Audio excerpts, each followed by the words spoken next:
Assalamualaikum, welcome back to my YouTube channel.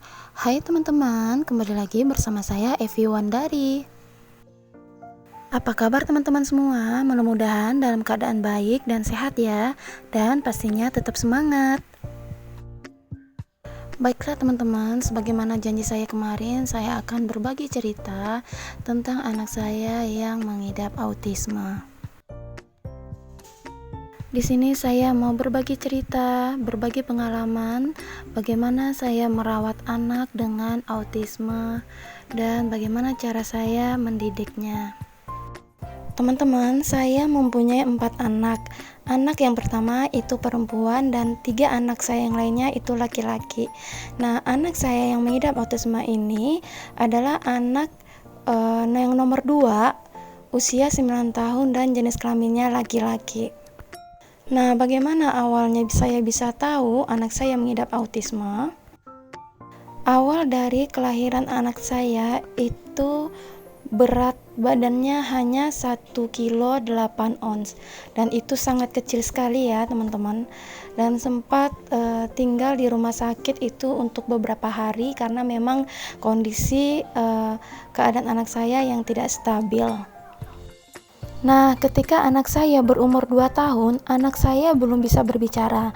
Anak saya hanya bisa mengucapkan kata mama dan papa. Dan anak saya tidak bisa melakukan interaksi dalam 2 arah. Dan saya mulai curiga kenapa setelah umur 2 tahun lebih anak saya belum bisa berbicara dan komunikasi antara 2 arah pun dia tidak bisa. Kadang kita panggil dia tidak ngeh. Ya, jadi disitulah saya merasa curiga dan akhirnya saya membawa anak saya ke tumbuh kembang anak. Ketika saya membawa anak saya ke tumbuh kembang anak, di situ para dokter ya kayak spesialis anak itu mereka memeriksa bagaimana keadaan telinga anak saya, bagaimana keadaan alat artikulasi anak saya seperti tenggorokan ya, lidah, anak lidah dan sebagainya. Dan setelah diperiksa, alat pendengaran anak saya itu normal dan alat yang ada di mulut sekitar tenggorokan, lidah dan sebagainya itu normal saja. Akhirnya anak saya diperiksa ke psikolog, ke psikiater, dan kemudian didapatilah anak saya autism spectrum disorder atau autisme. Dan alhamdulillah anak saya hanya didiagnosis sebagai autis ringan atau autis level 1. Nah, anak-anak dengan kondisi autisme ringan itu termasuk dalam level 1 autisme. Nah, level autisme ini ada 3 level ya teman-teman, dan anak saya masuk dalam level 1. Anak yang memiliki autisme ringan ini menghadapi tantangan dalam hal perkembangan dan aktivitas sehari-hari. Nah, biasanya seorang anak autisme ringan muncul sebelum seorang anak berusia 3 tahun. Nah, seperti yang pertama, masalah dalam komunikasi 2 arah.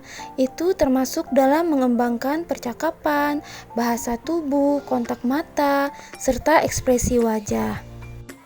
Yang kedua, kesulitan dalam menjalankan hubungan dengan orang lain, termasuk kesulitan dalam bermain, berteman, maupun berbagi. Yang ketiga, kecenderungan melakukan kegiatan terus berulang. Dan yang keempat, ketertarikan atas sesuatu hal yang teramat sangat, misalnya minat terhadap video game tertentu dan begitu menguasai. Yang kelima, sangat peka atau malah tidak peka sama sekali terhadap rangsangan, misalkan suara, cahaya, aroma tertentu, rasa sakit, maupun sentuhan.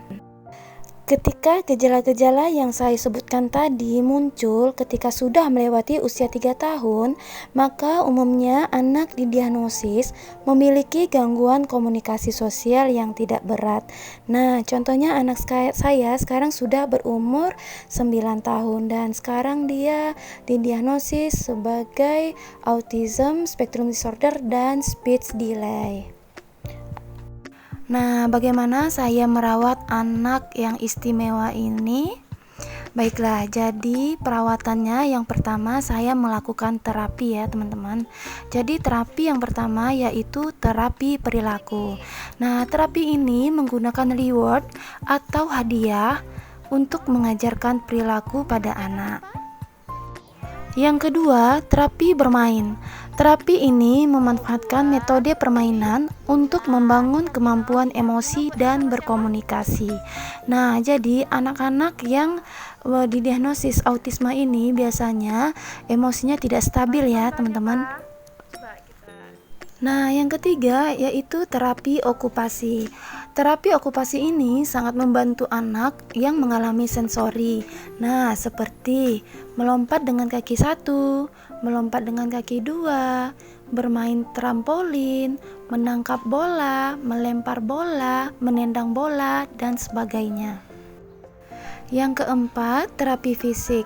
Terapi ini membantu anak autistik ringan yang memiliki kontraksi otot rendah. Dan kebetulan untuk kasusnya anak saya, terapi fisik ini sangat bagus ya teman-teman. Jadi tidak ada masalah di anak saya.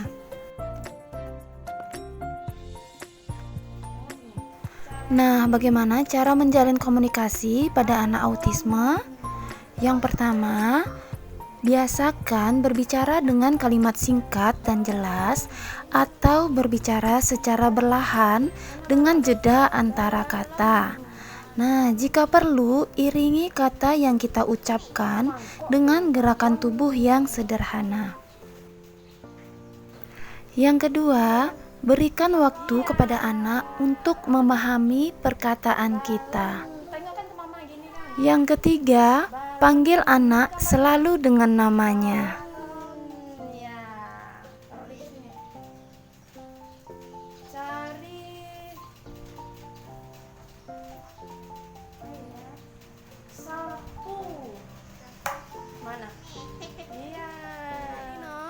Cari huruf B. Nah, ini salah satu metode terapi saya ya untuk di rumah. Saya menggunakan flashcard. Ya, ini gambar apa? Dan dengan menggunakan salah satu metode flashcard ini, insya Allah anak saya sedikit banyaknya paham akan pengenalan huruf, kemudian nama-nama benda, nama-nama makhluk hidup. Kemudian juga bisa melatih daya konsentrasi dan daya ingatnya. Dan yang ini saya melatih komunikasi dua arah. Jika teman-teman mencurigai adanya gangguan spektro autisme pada si kecil, maka berkonsultasilah pada dokter tumbuh kembang, psikolog anak maupun ke psikiater anak. Bagi teman-teman yang mempunyai anak berkebutuhan khusus, anak istimewa, anak surga, janganlah pernah berputus asa ya, karena anak itu adalah amanah dari Allah Subhanahu wa Ta'ala.